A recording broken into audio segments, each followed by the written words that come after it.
When we hear the terms North Pole or South Pole, a very stereotypical image always comes to mind. A place that's all white. The land is white, the mountains are white, and even the sky. Because the clouds, it's also white. There is ice and snow everywhere, and the temperature is below zero. For us, this means that the North and South Pole are not very different from each other. Both have snow and that's it. But I wonder, is this correct or not? Welcome to the Midnight Questions channel. Tonight, we'll answer the question, what is the difference between the North and South Pole? If you're new to the channel, don't forget to subscribe and activate the bell so you can watch videos first. To make a long story short, yes, the North Pole and the South Pole are different from each other. We all agree that the two contain snow and ice, but the reality is that there are dozens, if not hundreds, of differences between them. Meaning, for example, that one of them is a huge sea, and the other is a large mass of land, and one of them contains human life and animals, while the other almost completely lacks all form of life. The ozone hole in our atmosphere is present at one of the poles and not the other. And finally, the temperature is different between the two poles. One pole is colder than the other. The first exploration attempts at the North Pole was in the 19th century, when William Edward Parry, a British explorer, led this exploration expedition in 1827. After him, exploration experienced some stagnation until the 1960s, where the American Ralph Pellistead attempted once more in 1968. A year later, another expedition arrived under the leadership of British explorer Wally Herbert. As for the South Pole, the exploration seemed a little late. European and American explorers tried several times to reach the South Pole, starting with the journey of the Norwegian Roald Amundsen and ending with the British major Robert Falcon Scott. Scott and the group that were with him were able to approach the South Pole, getting as close as 600 kilometers to it. However, they returned, and were not able to continue due to the weather conditions and the fact that they had run out of supplies. However, Scott did not surrender and decided that he would reach there again. Scott was able to reach the South Pole on his last attempt in 1911, after numerous unsuccessful attempts. However, while traveling back with the team, Scott passed away from a lack of food and supplies. All these previous attempts were the reason that we learned so much about the North and South Pole, and how we know just how different they are. They're not just large bits of ice. They are so much more. Let us first mention a funny difference between the poles concerning wildlife. If I asked you to name two animals that lived in the North and South Pole, you would have immediately said the polar bear and penguins. Many people think that the polar bears and the penguins live together, feeding on fish and living in harmony and peace. Is that true? It's not true. This is not true at all. Polar bears and penguins have never met during their lives. This one lives in one place, and this one lives in another place entirely. What I mean by another place entirely is not existing in the same place or a different region. No, I meant that each one of them lives in another continent entirely. Penguins live in the South Pole, and polar bears live at the North Pole, where they are considered the largest predators in their environment. If bears and penguins really did live in the same place, penguins would have gone extinct long ago, because they're just so cute, and weak, and cannot fly.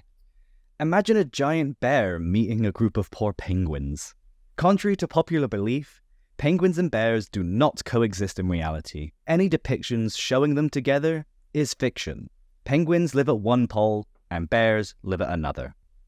The easiest way to distinguish between the North Pole and the South Pole is to know the terrain that surrounds each area, in addition to the nature of the land specific to each pole.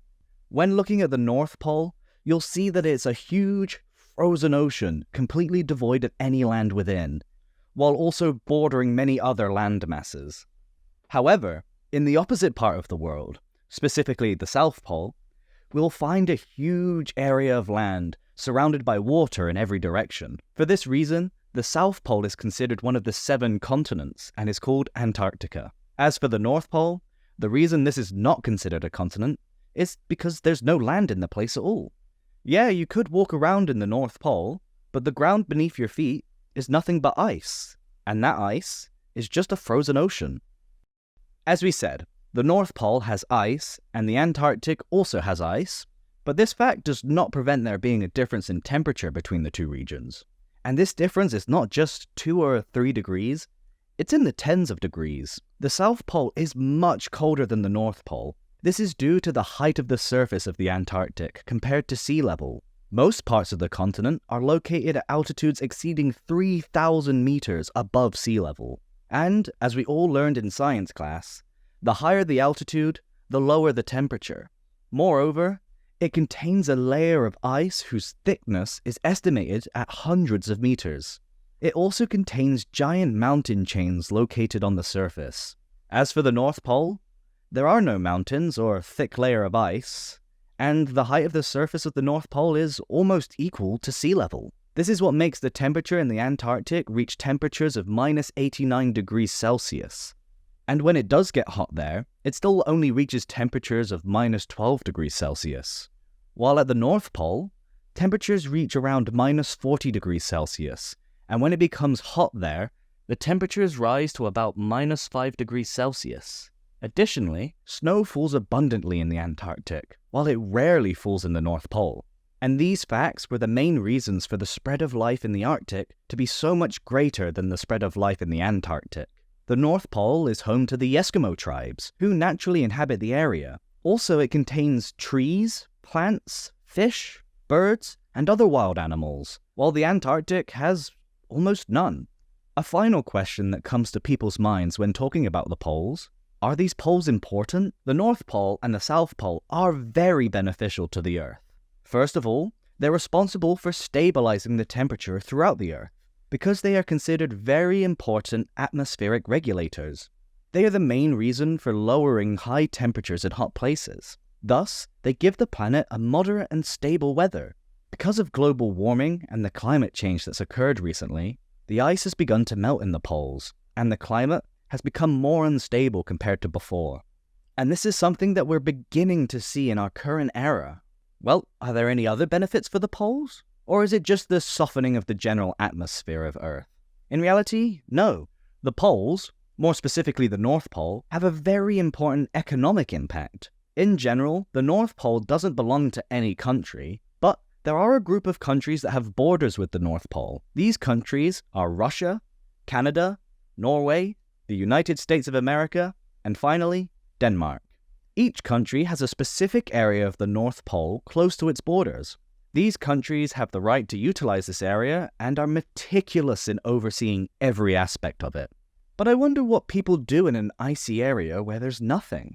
Why do they care about it? And how can they benefit from it? Will they take some ice? The benefit they get has nothing to do with the ice itself, but is related to what's hidden beneath. Preliminary data indicates that the Arctic holds 62 trillion cubic meters of natural gas and approximately 10 billion metric tons of oil. These two numbers are the main reason why so many countries are interested in the Arctic. In a country like Russia, for example, about 11% of its national income comes from the Arctic. Russia extracts 90% of its nickel and cobalt, 60% of its copper, and 96% of its platinum from the Arctic. Approximately 22% of all Russian exports are products originating from the Arctic. This explains the ongoing disputes between Russia and America, as Russia seeks to expand its control over a larger region of the Arctic, disregarding international agreements that would restrict such actions. To conclude, the North Pole and the South Pole are distinct locations with unique characteristics beyond just ice. Each one of them has features and components that distinguish it from its counterpart that exists in the other half of the world. Thus, we have answered the question, what is the difference between the North Pole and the South Pole? If this is your first time entering the channel, in this channel, we answer questions that may come to your mind while you're laying in bed in the middle of the night and can't sleep. As usual, if there's a question that comes to your mind in the middle of the night and confuses you, write it in the comments below the video so we can answer it for you. If you like the video, don't forget to like and share. And if you're new to the channel, don't forget to subscribe and activate the bell button so you can watch videos first. And we'll see you in the next episode.